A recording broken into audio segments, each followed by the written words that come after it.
دیکھیے یہ وہابیہ خبیث کی خباثت ہے کہ انہوں نے روایات کو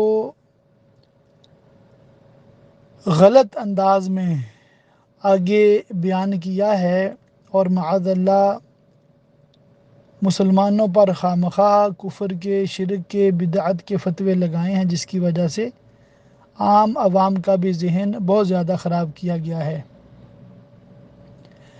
کفار مکہ جو ہیں وہ بتوں کو سفارشی سمجھنے کے ساتھ ساتھ اللہ کی بیٹیاں بھی کہتے تھے، فرشتوں کے بت بنائے ہوئے تھے، فرشتوں کو اللہ کی بیٹیاں کہتے تھے، اسی طرح انسانوں کے بت بنائے ہوئے تھے، ان کو سجدے کرتے تھے، ان کی عبادت کرتے تھے، ان کو خدا سمجھ کر پکارتے تھے، تو یوں وہ مشرک کہلاتے تھے۔ اور سب سے بڑا جو ان کا کفر تھا کہ نبی کریم صلی اللہ تعالی علیہ وآلہ وسلم کی رسالت کو نہیں مانتے تھے۔ تو اگر کوئی اللہ تعالیٰ کی توحید کو مانے اور سارے نیک عمل کرے مگر صرف نبی کریم صلی اللہ علیہ وسلم کی رسالت کی تصدیق نہیں کرتا، تو وہ پکا جہنمی ہے، ملعون ہے، مردود ہے۔ اور جو ہم اہل سنت و جماعت کا اولیاء اللہ کے بارے میں نظریہ اور عقیدہ ہے کہ ہم ان کو اولیاء اللہ مانتے ہیں۔ اولیاء کا مطلب دوست، اللہ کے دوست، اور یہ ہے بھی کون؟ اللہ کے نیک بندے۔ تو ہمارا ان سے مدد مانگنا، ان کو نہ ہم خدا سمجھتے ہیں، نہ خدا کا بیٹا، نہ بیٹی، نہ مطلب شریک، بالکل بھی ہم ان کو اللہ کے برابر نہیں سمجھتے، صرف اور صرف اللہ کا بندہ سمجھتے ہیں۔ تو ان سے مدد کیوں مانگتے ہیں؟ تو بھئی آپ پولیس کو کال کیوں کرتے ہیں پرابلم جب ہوتی ہے؟ اللہ کو کال کیوں نہیں کرتے؟ اب دماغ ٹھکانے آیا؟ جب آپ بیمار ہوتے ہو تو ایمبولینس آپ کو ہاسپٹل کیوں لے کر جاتی ہے؟ اب گھر بیٹھے اللہ پاک کی بارگاہ میں دعا کیوں نہیں کرتے؟ کیا اللہ پاک ٹھیک نہیں کر سکتا؟ کیا اللہ پاک آپ کی پکار نہیں سنتا؟ کیا اللہ پاک مدد نہیں کر سکتا؟ یقینی طور پہ کر سکتا ہے۔ پھر بھی ڈاکٹر کے پاس جا رہے ہیں، پھر بھی پولیس کو ہیلپ کے لیے کال کرتے ہیں، اور کوئی مجبوری ہو، گھر میں پریشانی ہو، کوئی مسئلہ ہو تو ایک دوسرے سے مدد مانگتے ہیں۔ تو یہ جو ایک دوسرے سے مدد مانگتے ہیں، کیا اس کو خدا سمجھ کے مدد مانگتے ہیں؟ خدا کا شریک سمجھ کے مدد مانگتے ہیں؟ خدا کا بیٹی بیٹا سمجھ کے مدد مانگتے ہیں؟ نہیں نا، خدا کے بندے سمجھ کے مدد مانگتے ہیں۔ اور اللہ پاک نے ان کو یہ قدرت دی ہے، طاقت دی ہے، ڈاکٹر نے وہ علم سیکھا جو اس کو اللہ پاک نے علم دیا ہے، اسی طرح جو پولیس ہے ان کو اللہ پاک نے یہ عہدہ دیا ہے، اسی طرح جو ہمارے رشتہ دار یا ہمارے ارد گرد لوگ ہیں، اللہ پاک نے ان کو طاقت قوت دی ہے، وہ ہماری مدد کر سکتے ہیں، تو ہم ان کو مدد کے لیے پکارتے ہیں۔ تو جس طرح ان کو پکارنا ہیلپ کے لیے گناہ نہیں ہے، شرک نہیں ہے، بتوں سے مشابت نہیں ہے، بعین ہی بالکل اسی طرح اولیاء اللہ کو پکارنا بھی شرک، کفر اور ایسا کچھ بھی نہیں ہے۔ اب یہ وہابیہ بکواس کرتے ہیں، خامخواہ کا جھوٹا الزام دیتے ہیں کہ یہ اولیاء اللہ کو اللہ کے برابر سمجھتے ہیں۔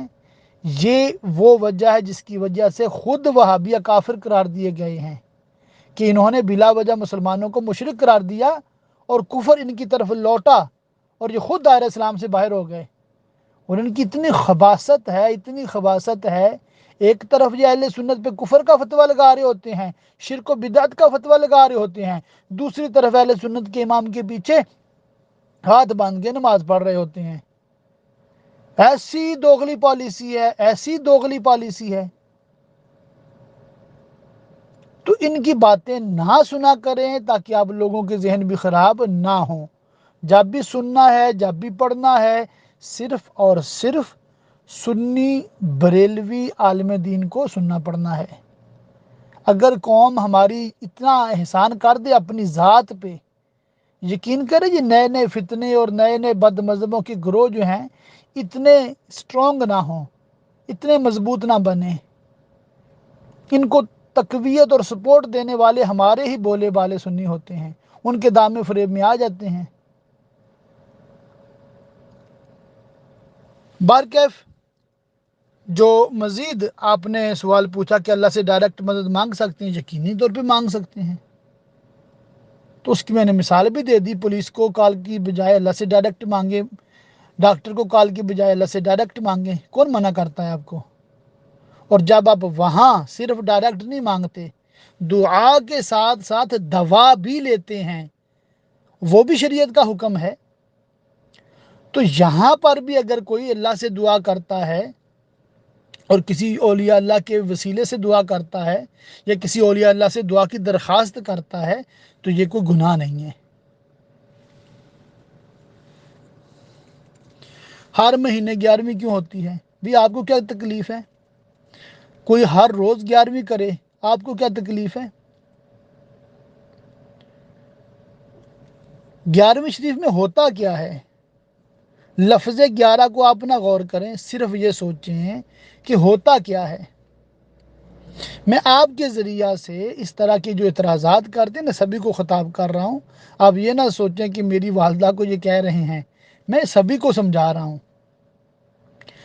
بھی 11ویں شریف میں ہمارے ہاں تو یہ ہوتا ہے کہ تلاوت قرآن ہوتی ہے، نعت پاک ہوتی ہے، بلکہ چند نعتیں پڑھی جاتی ہیں، پھر عالم صاحب بیان کرتے ہیں، اس میں دینی شرعی مسائل بیان ہوتے ہیں، فضائل بیان ہوتے ہیں، پھر جناب دعا ہوتی ہے، فاتحہ اِصالِ ثواب ہوتا ہے، اور اس میں سارے ہی مسلمانوں کو اِصالِ ثواب کیا جاتا ہے، بالخصوص حضور غوث پاک رحمۃ اللہ علیہ کی بارگاہ میں جو ہے اِصالِ ثواب کیا جاتا ہے۔ تو اسی کا نام 11ویں ہے۔ اصل میں کیا ہے؟ یہ ایک دینی پروگرام ہے۔ اگر اس کو 11ویں کی بجائے جلسے کا نام دے دیا جائے تو آپ کو بلکہ کسی کو بھی اعتراض نہیں ہوگا۔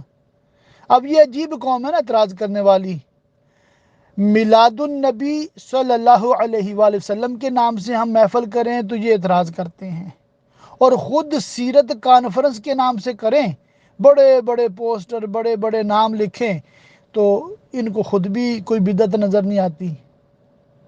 تو ایسے احمقوں اور ضدی فسادی وہابیوں کی بات آپ سنتے ہی کیوں ہیں، جن کی اپنی مت ماری ہوئی ہے؟ آپ کو خاک دین سکھائیں گے؟ نکلیں اس چیز سے، ہر ایک کی سن لینی جی، ہر ایک کو پڑھ لینا جی، اس عذاب سے نکلیں، خود بھی سکون میں رہیں گے، علماء بھی سکون میں رہیں گے۔ یقین کریں علماء کا آدھا وقت شرعی رہنمائی میں، آدھا وقت جدال میں گزرتا ہے۔ بھی عوام نے سن لیا کسی وہابی کو، عوام نے سن لیا کسی دیوبندی کو، عوام نے سن لیا کسی شیعہ کو، بس عوام کے ذہن میں ہو گیا سوال پیدا، وہ پوچھ رہے ہیں اور عالم صاحب وضاحتیں دے رہے ہیں۔ نہ عوام ان کو سنے، نہ عوام ان کے بارے میں سوال کرے، خود بھی ان سے بچے، دوسروں کو بھی بچائے، تو علماء کا بھی بہت سارا وقت بچ سکتا ہے۔ اور پچھلے 100 سال کی اگر آپ کتابیں پڑھیں نا علماء اہل سنت کی، تو 70-80% تو ان کی کتابیں صرف وہابیوں کے رد میں ہیں۔ یعنی کہ اتنا ان کی زندگیاں گزر گئی ان کا رد لکھتے لکھتے، مگر ہماری قوم ایسی ہے کہ نہیں پڑھنی اپنے علماء کی کتابیں،